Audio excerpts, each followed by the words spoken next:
Okay, well, today is Yom Teru'ah, and Yom Teru'ah is what? The Feast of Trumpets. And it's a day where we blow the shofar.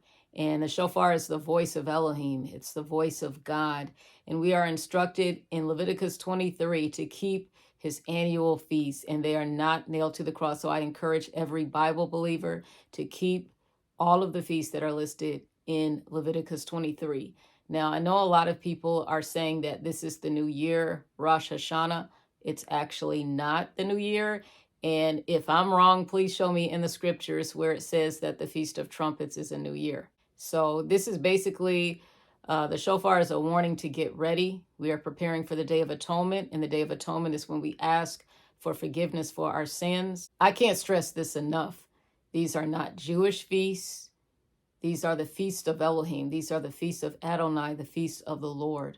And it's for all his people. I'm sure Adam and Eve kept the feast because it was back in Genesis where in Genesis 1:14, he already had established the feast days before any Jews even existed.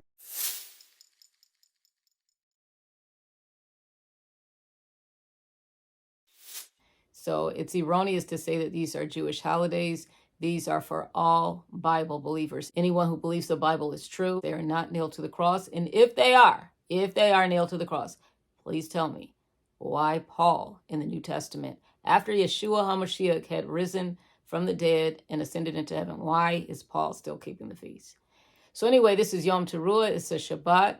And this actually was a continuous Shabbat from Friday all the way up until Sunday. This is a time where we worship Elohim and we're trying to get right, and we blow the shofar.